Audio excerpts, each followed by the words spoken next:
हरे राम राम राम हरे हरे सीताराम सीताराम सीताराम सीताराम।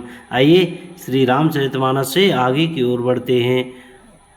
सकुचि राम निज शपथ दिवाई लखन संदेशु कहे जनि जाई।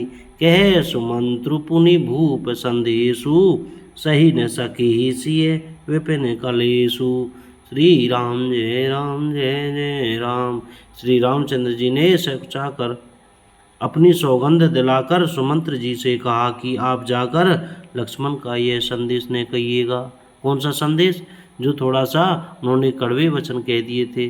तो इस वजह से रामचंद्र जी कह रहे, सुमंत्र ने फिर राजा का संदेश कहा कि सीता वन के कलेश ने सह सकेंगी, अतएव जिस तरह सीता अयोध्या को लौटावे तुमको और श्री रामचंद्र जी को वही उपाय करना चाहिए, नहीं तो मैं बिल्कुल ही बिना सहारे का होकर वैसे ही नहीं जीऊँगा जैसे बिना जल के मछली नहीं जीती।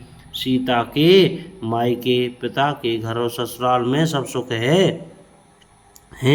जब तक यह विपत्ति दूर नहीं होती तब तक वे जब जहाँ जी चाहे वहीं सुख से रहेंगी। राजा ने जिस तरह जिस दीनता और प्रेम से विनती की है वे दीनता और प्रेम कहा नहीं जा सकता। कृपा निधान श्री रामचंद्र जी ने पिता का संदेश सुनकर सीता जी को करोड़ों अनेकों प्रकार से सीख दी। उन्होंने कहा, जो तुम घर लौट जाओ तो सास ससुर प्रिय गुरु प्रियजन एवं कुटुंबी सबकी चिंता मिट जाए। पति के वचन सुनकर जानकी जी कहती हैं, हे प्राणपति, हे परम स्नेही, सुनिए। हे प्रभु, आप करुणा में और परम ज्ञानी हैं, कृपा करके विचार तो कीजिए।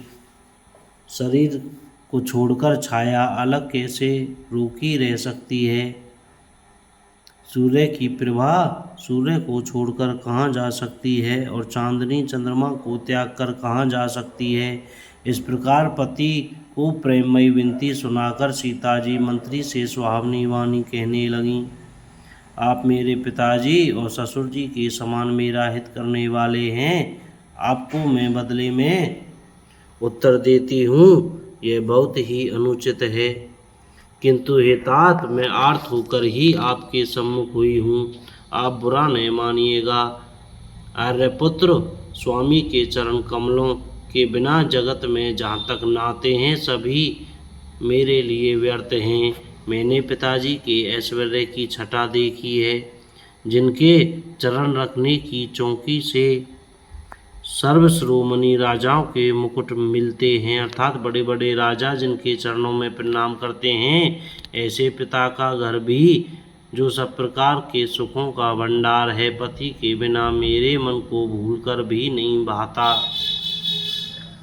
मेरे ससुर कौशल राज चक्रवर्ती सम्राट हैं, जिनका प्रभाव 14 लोकों में प्रकट है। इंद्र भी आगे होकर जिनका स्वागत करता है और अपने आधे सिंहासन पर बैठने के लिए प्रस्थान देता है।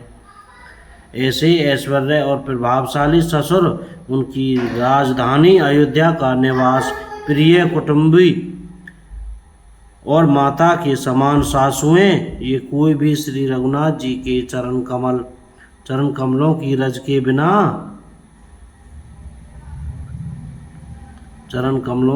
के बिना मुझे स्वप्न में भी सुखदायक नहीं लगते। दुर्गम रास्ते, जंगली धरती, पहाड़, हाथी, सिंह अथवा तालाब एवं नदियाँ, कोल, भील, हिरण और पक्षी प्राणपति रघुनाथ जी के साथ रहते, ये सभी मुझे सुख देने वाले होंगे। अतः सास और ससुर के पांव पड़कर मेरी ओर से विनती कीजिएगा कि वे मेरा कुछ भी सोच न करें। मैं वन में स्वभाव से ही सुखी हूँ। वीरों में अग्रगण्य तथा धनुष और बाणों से भरे तरकस धारण किए मेरे प्राणनाथ और प्यारे देवर साथ हैं। मुझे न रास्ते की थकावट है, न भ्रम है और न मेरे मन में कोई दुख ही है। आप मेरे लिए भूलकर भी सोच न करें। बोलो जय सिया राम। कोई गलती हो गई हो तो क्षमा करें। जय श्री